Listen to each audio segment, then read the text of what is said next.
Hello everybody, Edre here, and today I'm going to be doing a new album review. This time I'm going to be reviewing the debut album from Australian band Great Gable, Tracing Faces. This is another indie rock album coming out of Australia again this year. I have covered quite a few, but there are some unique things here that I do need to cover about this band, and some things that stuck out to me right off the bat. First was that they do seem to fall into a similar category of music that Lime Cordial does. The band that I actually gave a really good review to this year, a 9 out of 10 on their album 14 Steps to a Better You. Now see, that album, the reason I gave it such a high score was not simply because I enjoyed the sound. That was because I felt that they did a great job making a almost flawless album with no filler. Now, going into this, I was hoping I would get something similar to that, and I did to some extent, but not as much as I was hoping for. The first thing that stuck out to me, too, was also that there was a lot of Beatles-y sounds. I also mentioned this in my last review. It might just be this style of music. But I do think that the title track really does have some Beatles-esque vibes to it. And then the following track, Blur, has extremely Beatles-esque vocal melodies during the verses. And that is both good and bad. And this is an issue and a good thing that I see pop up all throughout this album. They definitely have a lot of good influences, and they definitely do those influences justice. However, I don't necessarily feel like they do their own spin on it as much as I wish they would. I mean, for example, some of the vocal melodies seem straight out of the Beatles playbook, and I do wish that they would expand upon that a little more. However, I will give them a bit of slack because this is their debut album, and oftentimes when bands, release a debut album, they wear their influences on their sleeves. After all, the 1975's debut album is not nearly as innovative as their later works. So, this isn't anything uncommon or crazy to stumble upon. However, there is a good amount of solid musicianship and diversity amongst these songs, which I do really enjoy.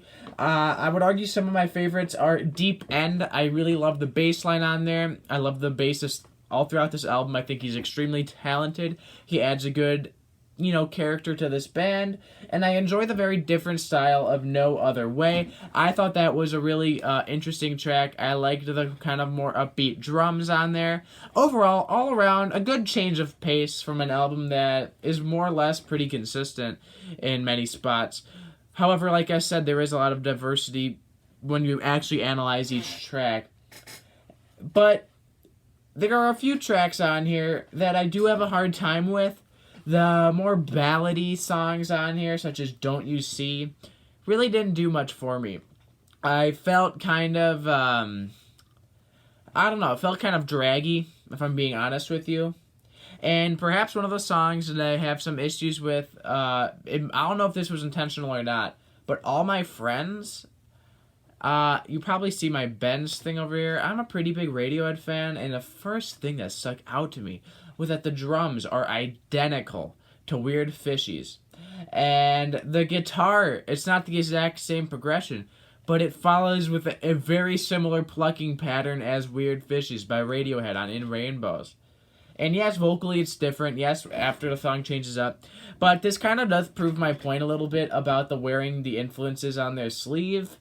And unfortunately, that does take away from this song, but I feel like I've heard this done better by Radiohead. It just kind of seems odd to me how they would, go with such a, I don't want to say copying, because it is unique, but it's very similar.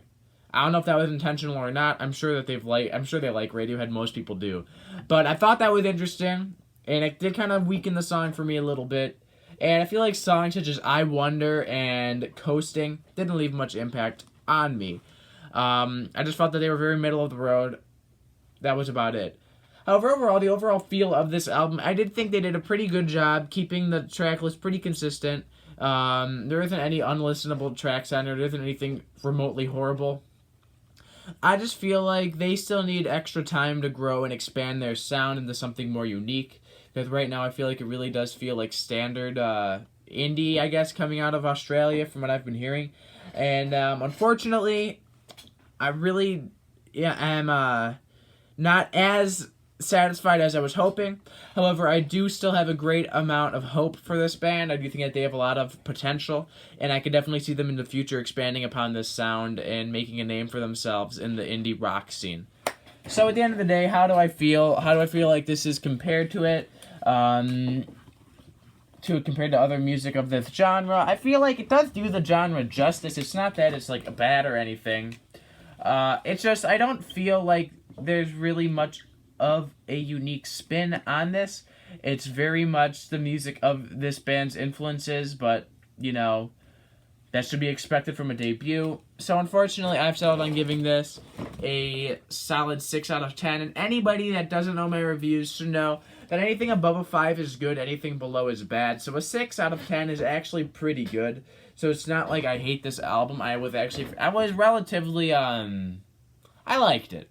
And I am looking forward to seeing where they go in the future, because I feel like this is a band that does have a lot of potential. They have some good influences that I think they could really hammer into some more, make it a little bit more unique. But I did like this new Great Gable album, and I hope for the best. That is it for now. Great Gable, Tracing Faces, 6 out of 10. That is it. Goodbye.